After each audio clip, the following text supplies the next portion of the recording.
And now a reading from the service text. We open our green book to the 8th chapter, Care for One's Body. Turn to page 12, the 250th in all 266 inspired pages of words and diagrams passed down through generations unaltered. Within it, the special tools of myth and legend. Humanity does not deserve their image nor their likeness, yet we managed without. We have deviated from the instruction.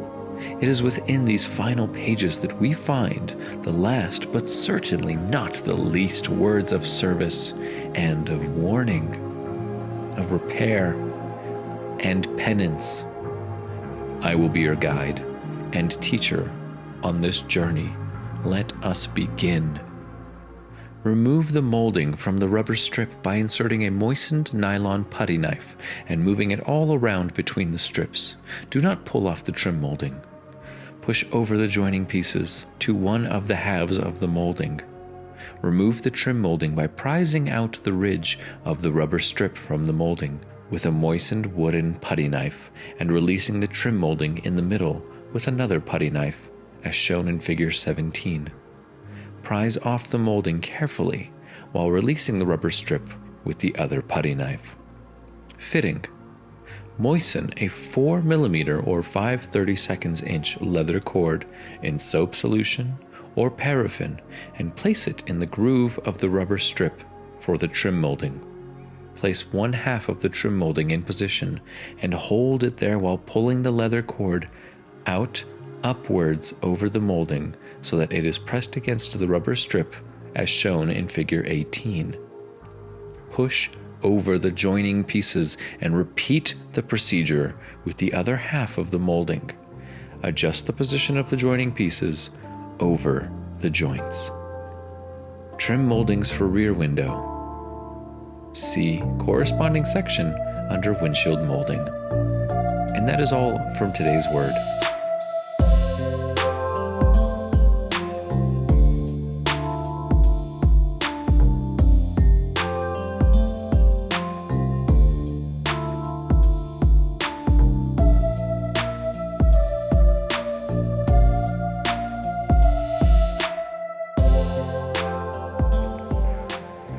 When working on sealing the outside gasket, you really want to do yourself a favor and cut a wide mouth on the tube of the auto bedding glazing compound / sealer, because it's really going to tire your hands out either way, but having a small capillary only increases the risk of having the tube break or the tip bend or it pop out or you overexert and just tire yourself quickly. I had all those things happen. A wide mouth on this is going to be something like that, which is almost the full size. And then it does kind of pinch to a narrow funnel shape, maybe not a funnel, but like a beak. And that gives you the opportunity to really go through. I know the corners are the worst trouble spots on older cars. Well, probably all cars, but this gasket really sits nicely on here. I think Volvo did a huge improvement over the early cars because they would all undoubtedly have some wrinkles in the corners, but the sealer is, as you can see, plenty in there, and especially on the corners. I went a little heavy. I did use the small capillary at first, awful. Went around it again with the big one, much better, and it's sealed. As I had mentioned, there were 2 channels. I don't want to pry it open. I don't want to break any of the seal, but it should stay soft. But there were 2, you flip up the first one. That's not the one you want to seal. You want to flip up into the second one, which makes this a very difficult task, getting that in. Now, the next thing, slide in the rope and spray it all around with the silicone spray so that it slides out easy. And then I will remove the trim from the rubber here.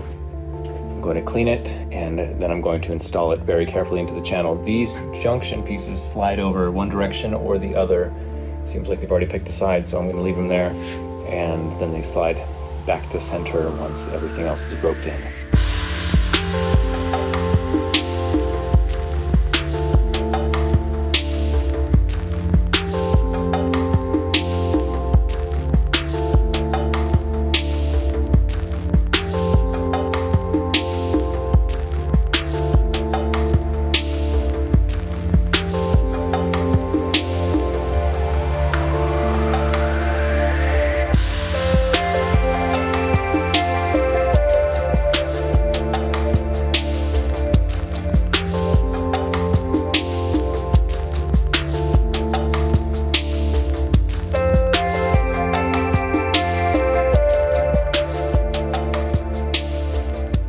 Green Book said to do one side at a time. You're about to witness either some success or some frustration.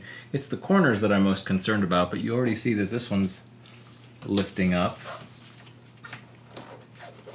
What I said earlier about the way the channel flips, there's no flippage. It's just pull the string out, and if it's already in place, then it'll just sit.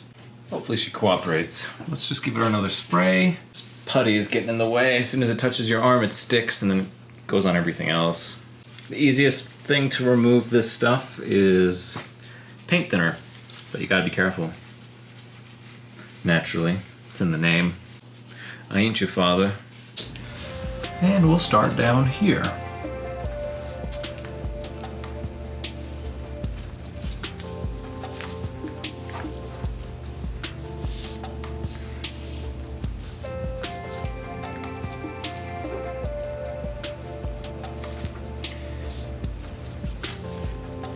I think it really is just simpler than we guessed.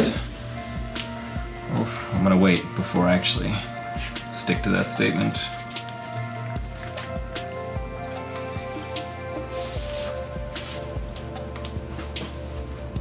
There's a small lip in the rubber that this should settle into.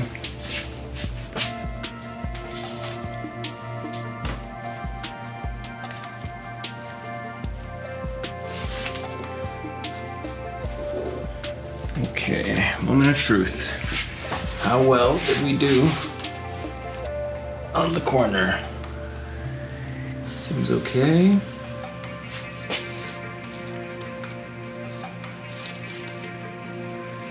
Yeah, I think pulling perpendicular to the thing is the easiest way to get the rope out. And I'll snug up this end.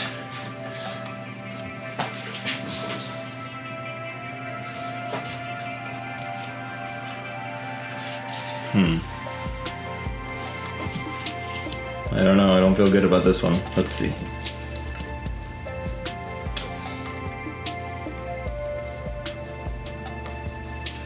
Not great. Come on up. And now it's attaching. So it skipped a section there, but the rest is cooperating. Now the junction piece, let's just lift it slightly to get that around.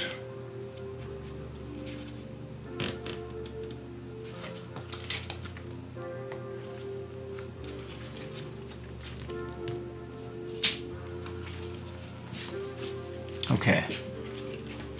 Not attached very well here, but I think we can massage it into place. I just want that lip to press over, but from here to here it's too far in. Sticking out too much. Okay. When the second one is on, then I can use that opportunity. Although it's kind of going now. Wonder if I could slightly improved, but still needs to get in there more. I wonder if the gasket's not exactly right, but let's move camera to second side. We'll see if we can't show you a little bit more in detail. And we want the rope back a little more than that. Right there. Just about butting up to it. You know, the thought just occurred to me, I should probably take more consideration for my appearance now that the channel's growing. I don't know if I'll be necessarily proud of my rugged appearance. I don't know if it matters right now. I'm just trying to finish. Just trying to finish this car. Now we begin. Butt the rope up to the end. There will be some gap, but that's okay. At both ends of it. And notice the shape of my piece already has a taper to it. Ugh. I gotta stop touching. I got more butyl on me.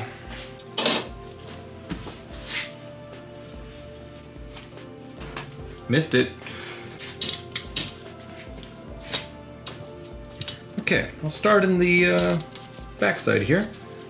Push it down into the channel. The channel is open. The rubber part of the channel is open because we have a rope stuffed in it.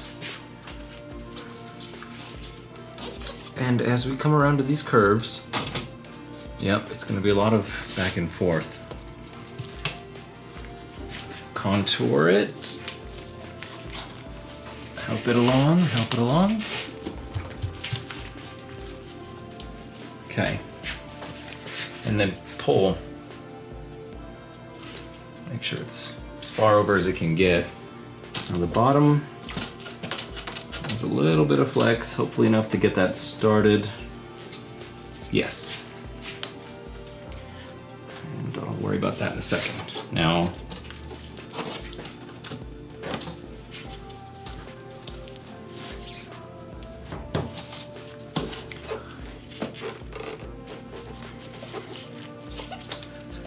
I could tell it needs to be pulled in more toward me because there's no gap on the bottom.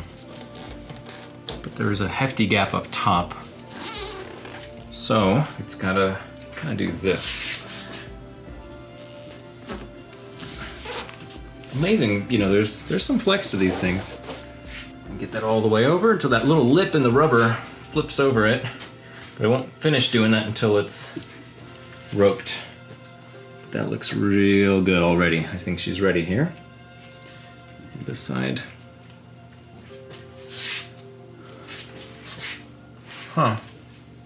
I'm surprised to see the gap is slightly larger up top than it is on the bottom. But I'm gonna wiggle it around a little bit before sliding those pieces over. And now the rope part. The rope stays like this, and it will essentially just remove itself from the inside edge. I'm going to lift ever so slightly here just to get that rope under both. Oh, come on now. Okay, let's try backing it up a little bit. Ooh, snagged a little bit, but that's essentially where we want it to be. And now from here, I pull the rope and I push the trim down. See how it's settling nicely into the channel? That's what we like to see.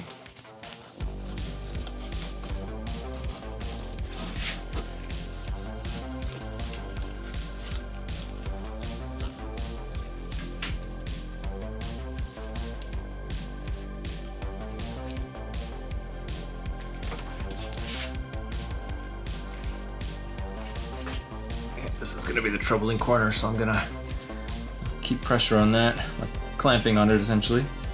As the rope comes up, looking good. Looking good.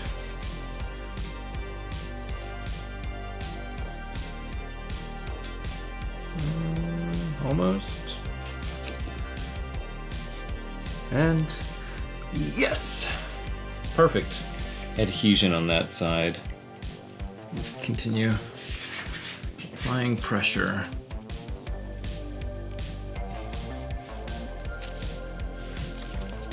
Very last bit.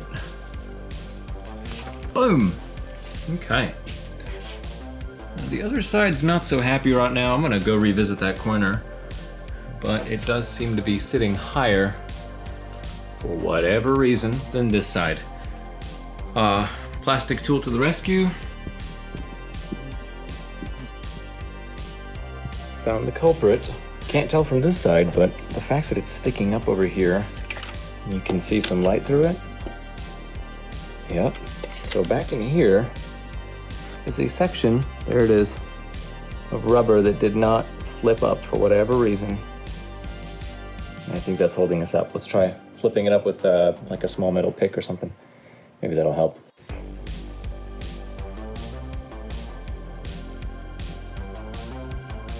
Almost perfect. Good enough for me to live with it.